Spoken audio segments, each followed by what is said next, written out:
लगभग 8 दिन हो चुके थे हमें ट्रैकिंग करते हुए और 8 दिनों में हम लगभग 15 से 16,000 फीट के हाइट पर पहुंच चुके थे। और यहाँ से जो हमें आगे ट्रैकिंग करनी थी वो और भी टफ़ थी, क्योंकि हमें ऐसे समिट्स करने थे जो 17,000 18,000 फीट पे हैं।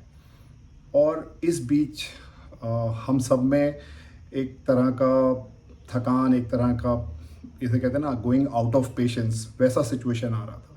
और उस समय एक बार जब हम शाम को होटल में चाय पे बैठे थे साथ में, अचानक मेरे दिमाग में एक बात आई। मैंने बोला कि हम ये ट्रैकिंग कर ही क्यों रहे हैं, हमें ये ईबीसी करना ही क्यों है, हमें ये पहाड़ चढ़ने ही क्यों है, हम क्यों कर रहे हैं ये सब, अपना पैसा खर्च कर रहे हैं, अपना लाइफ को रिस्क कर रहे हैं, और साथ में इतना सारा पेन भी हमें लेना पड़ रहा है कि every day we have to go for at least 10 to 12 kilometres. Well, उस समय आई थिंक सब लोग परेशान भी थे, क्योंकि everybody was tired, everybody was really really mentally fatigued. और शायद शाम को जब मैं वापस सोने पहुंचा तो मेरे दिमाग में फिर से ये ख्याल आया, लेकिन फिर मैंने सोचा कि मैं आया ही क्यों था, मेरा पर्पस क्या था। मेरा पर्पस था कि I want to achieve something bigger in my life, I want to achieve and touch something which I have never done before. And उस चीज़ को करने के लिए बहुत सारे लोग उसके बारे में सिर्फ सोचते हैं लेकिन कर नहीं पाते।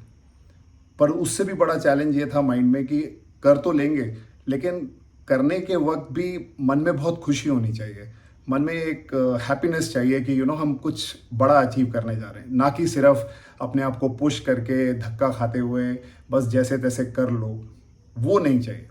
एंड दैट्स वेयर मुझे लगता है मुझे अपने आप को काफ़ी मोटिवेट करना पड़ा, काफ़ी इंस्पायर करना पड़ा। और मेरे साथ में जो लोग थे उन्होंने भी खैर मुझे काफ़ी चेयर अप किया और अपने आप को भी चेयर अप किया, क्योंकि ये सब बहुत ज़रूरी होता है जब आप अपने किसी बड़े गोल या बड़े मिशन के लिए जाते हैं। तो ऐसा कई बार होता है कि आपका पूरा ध्यान जो है वो डाइल्यूट हो जाता है, आपका पर्पस, आप वीक पड़ने लगते हो।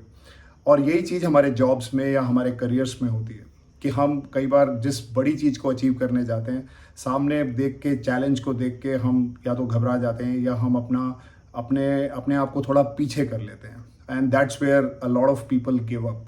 और ऐसा सिचुएशन मेरे साथ भी आया, लेकिन उस समय मेरे पास दो ही ऑप्शन थे, या तो मैं वापस जाऊं, जो कि पॉसिबल नहीं है, या मैं समिट को पूरा करूं, and that too with full zeal, happiness and excitement that I want to achieve it.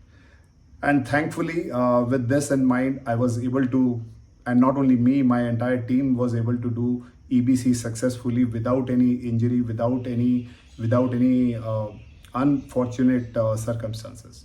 So the moral of the story is that if you are looking for to achieve something big, there are times जो बहुत challenging होंगे, जो आपको test करेंगे कि ये आपसे नहीं हो पाएगा। लेकिन अगर आपका बिलीफ स्ट्रांग है, अगर आप क्लियर हैं कि आपका पर्पस क्या है, आप क्यों कर रहे हैं, आप उसी चीज़ को बार बार अगर रिविजिट करेंगे और उसको देखेंगे, तो आपके अंदर भी उतनी ही हाई इंस्पिरेशन होगी, क्योंकि जो आप अचीव करने जा रहे हैं वो बहुत बड़ी चीज़ है और वो आपको टेस्ट करेगी। This is one lesson I thought that I'll share with you in my life and leadership lessons during my Everest trek. अगर आपको पसंद आए तो ज़रूर लाइक और शेयर करना अपने फ्रेंड्स के साथ, and stay connected with me on एरन एडवेंचर्स। Thanks a lot.